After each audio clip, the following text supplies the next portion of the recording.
Hey, everybody, we are live here at the IAM360 in the middle of the hub at the IAM annual meeting in Atlanta. And I'm so blessed and honored to be here with my very good friend and newest Hall of Honor recipient, Adam Lowy. Adam, Ben, brother, it's good to see you. Always great to see you.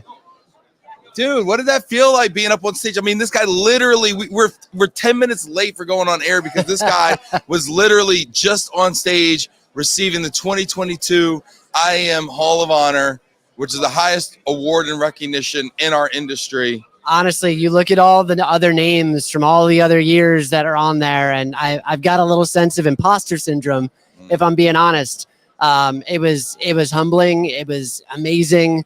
It was really great to be able to say thank you. And also, like, Move for Hunger really isn't anything without this industry. It's just an idea. So it's all the people in this room, all the people in this industry that are going out there every day and making it work. Not only did you just come off stage winning the Hall of Honor, you were actually, I believe, I haven't checked this fact, but it never stopped me. You were also the youngest recipient of the Hall of Honor award. I'll take it. You know, how does that feel to carry a torch for a whole generation? You know, I hope that they just continue to recognize people younger and younger after this. So maybe I'm starting a trend, but again, I don't think I expected it at this point. We're 13 years in, looking at the incredible careers of so many of the other inductees. I'm just really proud and grateful to be up on that stage. Hit that like button, get in the comments, give Adam some shout outs. Adam, you say you're 13 years in, and I know, you're still a young man, but I mean, let's throw some stats at people. What has Move for Hunger accomplished in those 13 years? In 13 years, we have fed 25 million people to date. We have grown to 1,100 moving companies across the U.S. and Canada. We are working with all of the leaders within the relocation space. We are working with more than 600,000 apartment units, and we are ensuring that food waste does not occur, whether it's fresh or non-perishable, and really just working hard to make the logistics of getting food to people in need work that much more effectively. Absolutely brilliant. Hit that like button. Send some love out to Adam in Atlanta. If you've got comments or if you support Move for Hunger, put it in there. We're going to be talking about Adam. We're going to be talking about Move for Hunger. We've also got Heidi Liou coming from Supermove here shortly. She's amazing, so stay tuned for that. And perhaps one of the biggest accomplishments today, Drew Phillips aptly points out, is Adam Lowy's in a suit right now. So we're really doing the impossible here in Atlanta. Listen, if you're going to give me a ridiculous award, I'm at least going to take off the Move for Hunger t-shirt and class it up a little bit. Yeah, no, it's really incredible. And it was so good to see you up there. It was such an honor. And Adam honored me personally by asking me to sit at his table when he accepted this award. And it was really beautiful to see you up there, man. And you're an inspiration to us all. I mean, I hope one day I can accomplish things that you've accomplished. So thank you for setting that bar for us millennials. Well, Ben, you have been an incredible supporter of ours. I was going to make a joke about you joining the table, but I invited you because I can't think of anybody else that has given more, has been more passionate about our cause. And I'm very grateful to have you in my life, my friend. Truth be told, Adam invited me to sit at his table because he wanted to have zero food waste. And he knows I'm his guy. Always got your back, buddy. Always. Steve Whitekamp coming in here. Scott Chapman, howdy, gentlemen from Dallas, Texas. Hit that like button. Get in the comments. Let us know if you support Move for Hunger. Steve Whitekamp, congratulations. Steve is here at the conference. Why isn't he just sitting next to us? Where are you, Steve? Steve, come over here. Steve. Paging Steve. Paging Steve. Yeah, seriously. This is great. Mahad checking in from London. We got London in the house. We got California in the house. We got Brazil in the house. Dallas, Texas in the house. It's an international community here. Everyone's coming. It is fabulous. I mean, I want to ask you, and I get this question all the time because I'm such a big advocate for Move for Hunger, and we do have a global show and a global reach and a global association here. What can people who aren't in the United States do? I get this question a lot. I know it's hard to operate charities in other countries and other continents, but what can people in other countries do? And do you see opportunities to end hunger? I definitely see opportunities to expand into other countries and communities in time. To your point, it is really hard, and there's a lot of red tape to running organizations overseas. But there are a handful of moving companies already that have just adopted the Move for Hunger process, not even flying it under the Move for Hunger brand, and are helping feed their communities. So companies that are interested to do that, I would love to work with you. We don't want to be the one that's hindering anyone. We've got a great process. You can do it. And then we also have a ton of virtual team building opportunities as well. We just actually worked with Weichert and Grable and worked with some of their international teams as well. And that was really cool to be able to see people from across the globe support the cause. So what does the next 13 years? I mean, I saw in the video when you did Good Morning America or the Today Show. I think it was the Today Show. These are different things. It was the Today Show. And you're like 11 years in. We feel like we're just getting started. So what's the next decade have in store? We just met with our board a few months ago and really thought about our next 5 years. It's the first time we've done this in a long time. And really what we said was one of our biggest focuses is on fresh food. The amount of food that goes to waste at farms. I shared a statistic yesterday during my presentation, a global stat, that 28% of all the farmable land globally produces food that will never be eaten. It goes to waste. So there's a lot more work that we should be doing as a society to ensure that while so many people are starving, that we're not wasting food. And logistics is a huge part of that, right? You can't, like, literally, I mean, you say it as a joke, but like logistics makes the world go round. It really does. You need the trucks, you need the drivers, you need the crews, you need those people ensuring that food gets to where it needs to be. Yeah, if the food can't get from the ground to the mouth, I mean, can't eat it. Absolutely. Yeah, no, for real. You've done some really cool things. I mean, we've done truck pulls in Detroit, truck pulls at aircraft carriers in California. What's one of these events that you've always wanted to do, bucket list kind of things that you've never pulled off yet that maybe we have to look forward to? We haven't done it yet. We came close last week at ERC where we threw two gentlemen off of the top of the stratosphere. Chad Sterling. In fairness, hold on. In fairness, they didn't throw them off. No, we threw them off the building. Felony. They actually asked them nicely if they would like to donate some money and participate in raising some funds, right? I liked my version better, but yes. All right. Don't let the details get in the way of a good story. They threw them off the top of a building. What he said. Miraculously, they survived. Explain that, because that was really awesome. And we actually had our video production manager, Adam Sotelo, there filming the whole thing. So we had these two incredible supporters of Move for Hunger. They jumped off the stratosphere to raise money, raise awareness about Move for Hunger. And in the spirit of that, something that I've always wanted to do is there is an event where you can rappel down buildings. So I don't know when we are going to do it. Maybe we'll be able to pull it off at the end of 2023.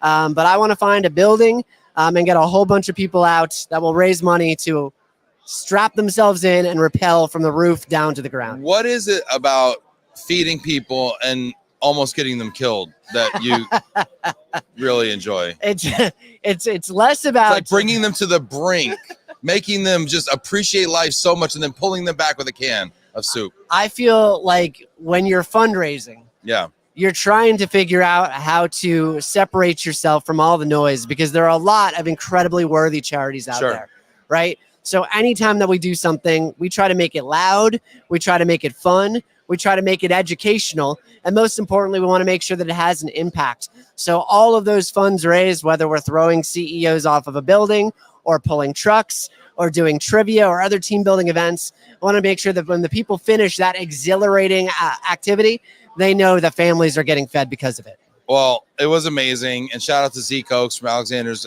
Global Mobility. And also shout out to Chad Sterling at Altair Global. I got a piece of Move for Hunger trivia you don't even know. Uh-oh. Y'all ready for this? Hey, get in the comments, hit that like button.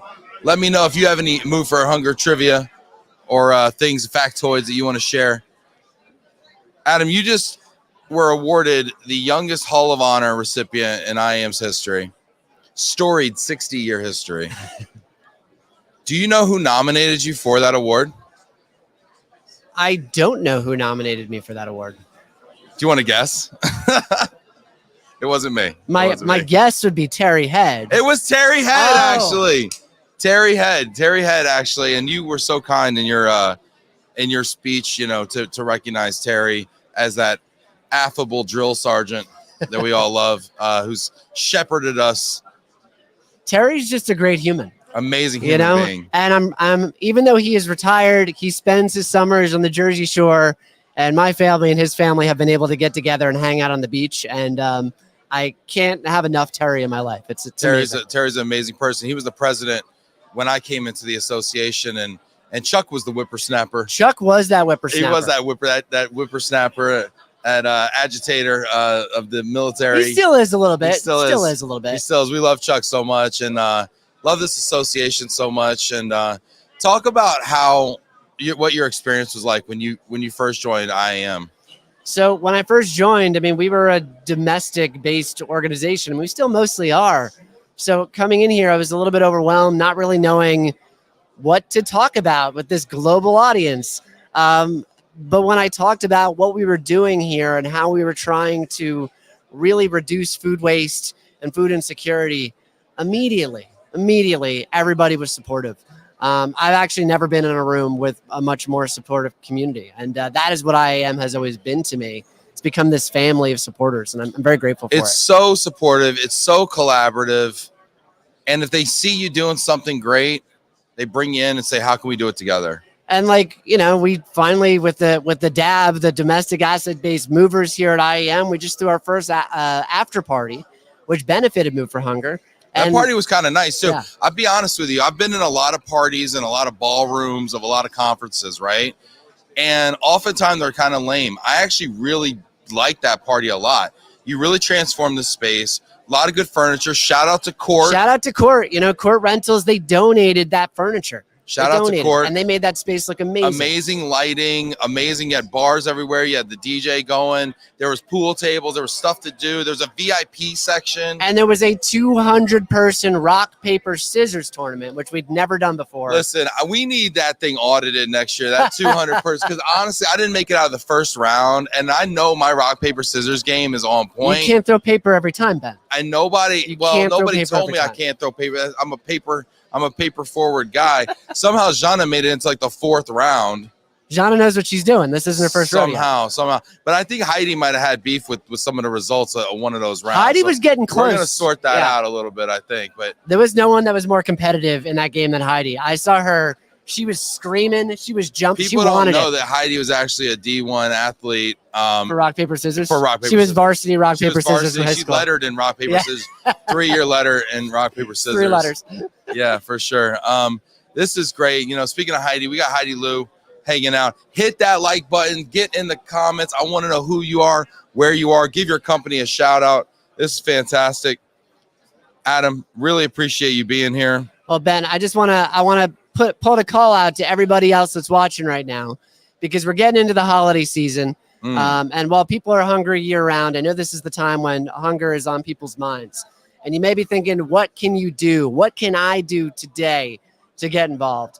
And what I'll say is we are encouraging companies and individuals to set up a fundraiser for Giving Tuesday. And if you visit moveforhunger.org/Tuesday, you can register. We'll set you up a fundraising page, and that is a really easy way for you to support us through the holiday season. I love it. Holidays. Got to support. Heidi. We got Heidi next. Heidi. Adam. Ben. It's great having you. Great to see you. All right. Sounds good. I'll catch up with you, man. Later. Heidi Liou in here. Heidi Liou, how do you do? It's good to see you, as always. Hey, everyone. Hey. Heidi Liou from Supermove. Heidi, tell everybody what Supermove is all about.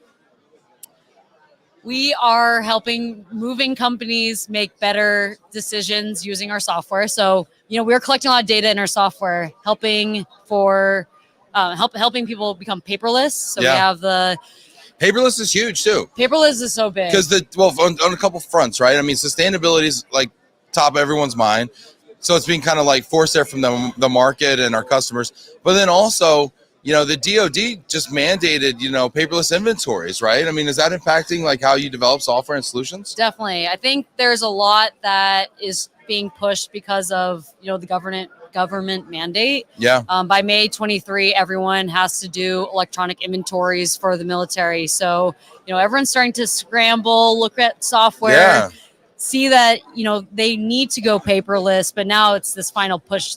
Kick now in the there's butt a deadline, right? It's always like, all right, next year. Oh, we're gonna get to it. Oh, we're trying. And who knows? Maybe next year they're gonna push it out again. But I don't know. Maybe, but I don't know if they can kick the can.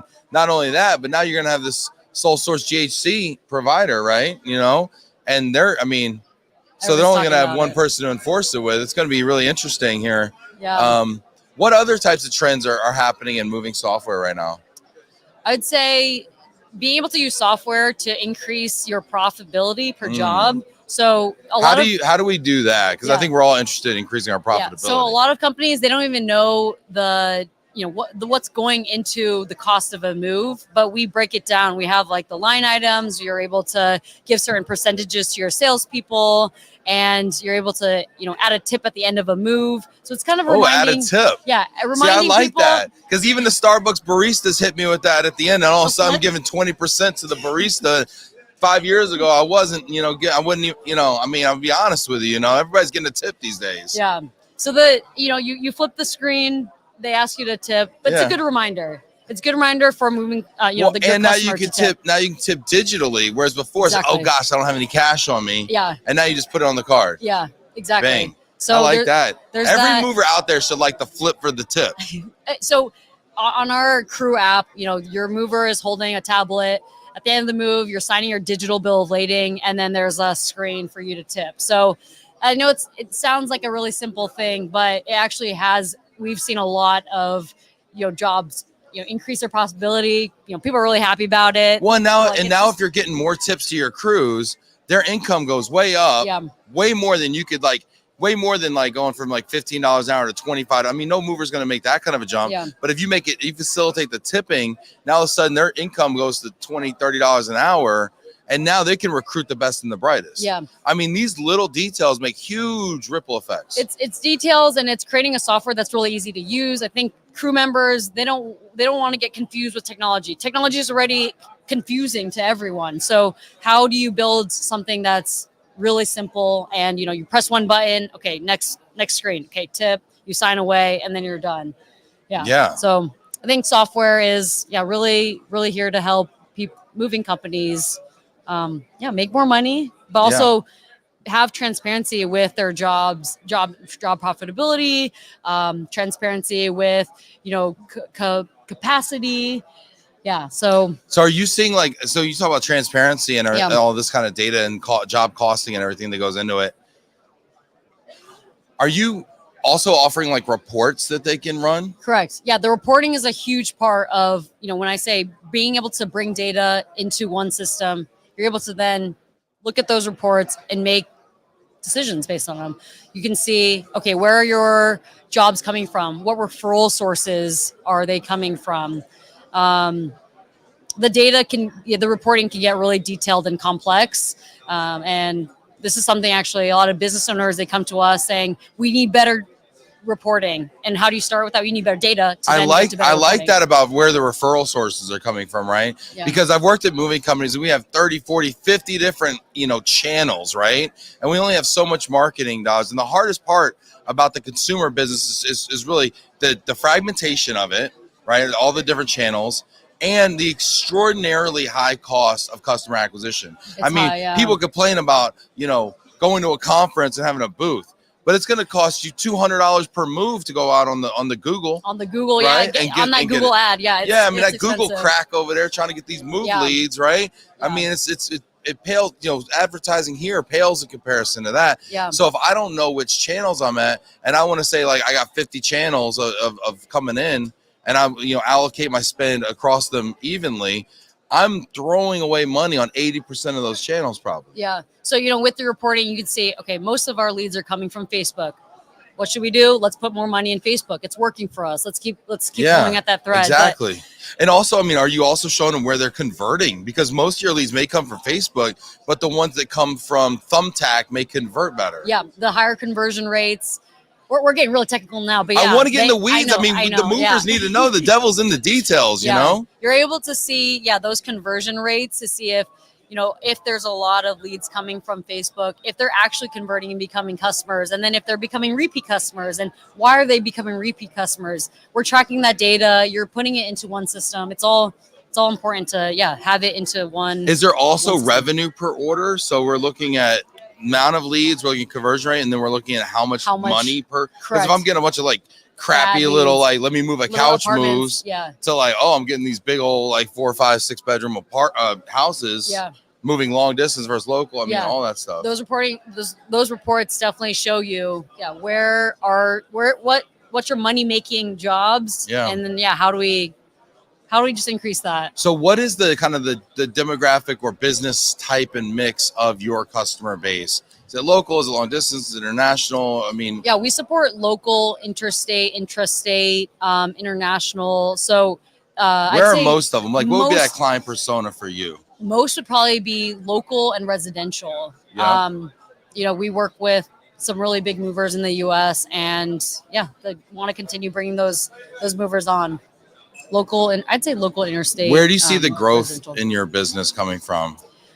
The growth in our business, I think military is really next, leaning into military. Obviously, there's military software out there. You have to use DPS. There's easy DPS. But as there's more and more money being put into those military moves. The truth is those softwares were built around the DPS system. Does that system change now with the GHC? I mean, we don't really know exactly, you know. So everyone's kind of waiting and what's going to happen. I mean, I just see it as that sector of the industry is growing. So I think we have to get on it. We got people tuning in here. I see Max Lowy. Max, I want to know, you've run marketing for moving companies before. What type of software needs are you seeing out there? Max is laughing here. He says that Google crack. Ha, ha, ha. Yeah, because, I mean, it's expensive. It's good for a little bit, but it's not sustainable. I've heard of leads through Google being 150, 200. Yeah. I'm like, what are you paying for? Yeah, I mean 5-10 years ago we thought they were a lot when they were $15, and now they're 10x that, And of course it's all how fast you convert them, right? Yeah. Because if you take more than 30 seconds or so to call somebody, or gosh, maybe they don't even pick up your telephone call. So you got to be texting people. And what's interesting is there's companies that are getting business just from word of mouth. So there's companies spending $150 per lead on Google ads, per Google ad. And then there's people that are repeat business and they're no marketing. I mean, I don't know how many companies are lucky enough to have no marketing at all, but. Well, there's a lot of corporate companies where the marketing is, people in suits go to conferences and shake hands and make deals. I mean, I'm oversimplifying, but that's a deal. That's how that worked, right? But yeah, if you're playing that consumer game, it's so hard to go find Jane Doe who's moving, and it's hard out there. Really. I live in New York City, and I have so many friends that ask me for a recommendation for a mover, and obviously all the moving companies are doing their marketing and trying to reach these consumers, but at the end of the day, they want a referral from someone they can trust. Yes. They want to know, they're like, hey, Heidi, you work for a moving company, right? I'm like, I work for a software company that works with movers. Yeah, what do you do with that? When somebody asks you for a mover recommendation, how do you choose? Which is your favorite baby? I mean, it's like. I give them a few. I'm like, price point wise, roughly the same. It really depends what you want, but I don't know. People are cheap in New York City sometimes. Isn't that funny? High cost of living, super cheap movers. People in New York City still trying to rent U-Hauls and drive. Oh, I find that hilarious. My sister-in-law did that. She rented a U-Haul. I'm like, where are you going to put that thing? I can't. I got professionals that don't know how to park in New York City, getting tickets and whatnot, right? Got to have somebody down watching the truck, because otherwise you put stuff in it, you go back up, stuff comes out of it, you don't even know where it went. I mean, good luck in New York. It's a tough I'll market. never drive a U-Haul in New York City. People do it. People do it, it's. Or you get on the subway. God forbid you get on the subway with a bunch of stuff. I mean, anyway, it's wild. So how's the IAM conference treating you? It's been great. So I'm actually part of the IAM YP board, and so tonight we're having a big shindig. Are you going? I got it on I got the bracelets. John, are we going to the IAM YP shindig? Right. We're shindigging tonight. Shindigging, yeah. Is that a word? Really excited for that. I think being a part of the YP board has Tell people about the YP board and what that's about. YP stands for Young Professional. No age limit. No, that's important to me because I'm turning 40 next week. So I want to make sure y'all are inclusive. I used to be that guy, like, get out of here, 40s. I don't want to, you got your own time. The rest of the conference is you, man. When I was 32, I was talking like that. Now I'm like, hey, man, y'all better let me in here. Let me into the party. Let me in here. Yeah, so the YP board, YP 40 and a half, Jose Botley says. All right, YP new 40, program. YP 41. All right, anyway, sorry. Yeah, YP. So yeah, we're coming together. It's a lot of networking. I would say that's really the benefit. Having friends, being able to come here to the conference and feel like you've already made some friends. And whenever you see a YP person, we're all wearing badges around the conferences. You have your YP, membership ID logo. Hey, where's my YP? I didn't have my YP membership logo. Yeah, people just come up to you and say, "Hey, hey, you're in the club. You're young." You're professional. Hey, Viva Van Baco. How's it going? I love this conference. The friends are great. How many years you becoming a IAM now? This is only my second year. Second year. So you made a real splash. Terry had the former president of IAM, who everybody's like, Terry's the best thing in the world. Terry walked by. He wants to hire me. And he didn't. Let's pump the brakes. He said, I would hire you. And he didn't say, I don't have a job, but I would hire you because he loves your energy and you really do change the room when you walk in it. Yeah. Just if there's a dance floor, just there's dance. A dance floor, just and then dance. People will remember. Just dance and people will remember. People won't remember what you danced to, but they'll remember how you made them feel. I think Maya Angelou said that or something. This is great. I'm really looking forward to the YP event tonight. It's great seeing you here, seeing Supermove, being a big sponsor, always support. Why is it important for Supermove to always support and sponsor the IAM conference? So that we have a front and center booth. Yeah, y'all got a sweet position. Always do. No, people are coming by. People are checking out our software. They're learning more. They're saying, how do we make more money per job? Like, I think everyone is being squeezed. Their expenses are increasing. So costs are through the roof right now. Employee costs, gas costs, insurance costs, everything's going up. How can our tools, how can software really make things more efficient, increase profitability? I think that's really the big theme that we're trying to push. And people ask us about all the time. But yeah, IAM has really been a great conference. Besides YP, there's a lot going on. The conference hall is bustling. There's a lot of awesome swag. It's super bustling. I'm so surprised. I mean, here we are, day 3 on the back 9 on a Friday. People are walking and back people and like Maury Stevens are still walking around here, making waves here. Look at this. I mean, people are still in this expo hall. We got a full little hangout going on over here. Can we get a shot of the hangout, Adam, here? Look at this. We got a full. We're going off script here. Adam loves this when I go off script. We got a full hangout. We're breaking the third wall here or whatever. We're showing you behind the scenes. They don't even know they're on Look camera. at that. Look at that. Look at that. We got cameras on cameras over here. Look at that. Hannah, say hi. There it is. There's Hosea and Jana. Look at this. We got a whole team back there. Fabulous. Go Averse. All right. Sounds good. Look at now we got to come back. I hope nobody got seasick just now. People are like, the OPs are vomiting right now. They're like, how? There we go. Here we go. Tighten it back up. All right. Sorry about that, Adam. I think everyone knows, though, about conferences. The best thing is just making friends and meeting your old friends. So it's been great. I saw Steve Weidecamp earlier. Steve. Where's Steve at? Tracy Denora. Tracy from Jersey? Yeah, Tracy from Jersey. Tracy from Jersey. Jersey. Yeah. That's awesome. Yeah. It is fantastic. I'm so pumped about this. Thank you so much for stopping by. Should we play some rock, paper, scissors? All right. Yes, we are going to play some rock, paper, scissors. All right. This one's for what's this one for? We got to put something on this.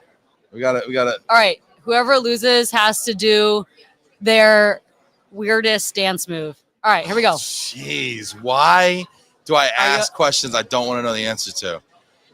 Rock, paper, scissors, shoot. Yes. Well, no, we have best of 3. It's best of 3. Everybody knows it's best of 3. You don't just best of 1 me. All right. Oh, Jana, no. See, Jana, I feel like y'all had some beef about the rock, paper, scissors. I'm not going to lie. Oh, man, now what am I going to do? Oh, gosh. Rock, paper, scissors, shoot. Rock, paper, scissors, shoot. Bam. Rock, paper, scissors, shoot. Oh, rock, paper, scissors, shoot. Oh, bang it out. Let's go. What you got? What's the dance move? Oh. It's the seaweed. Oh, the seaweed. The Seaweed by Heidi Liou. All right, man. I didn't know I could do the seaweed. There's very few dances I can still do. That is one of them. That's great. Look at this. Jonna's in the comments here. People are dying. We're still seaweeding. This is fantastic. A lot of fun here at the IAM. That's one thing I love too about this conference. We don't take ourselves too seriously. You know, you can't. Yeah. She's like, yep. All right. That's great. Hey, we are here live right now with Heidi Liou at IAM360 here in the hub in Atlanta at the IAM annual meeting. Heidi Liou, Supermove. How's it going, Heidi? It's great. Are we starting this interview again? Hey, we got to cut it somehow, you know? All right. Hey, Heidi, thanks so much. Take care. Thanks, Ben. See y'all later. All right.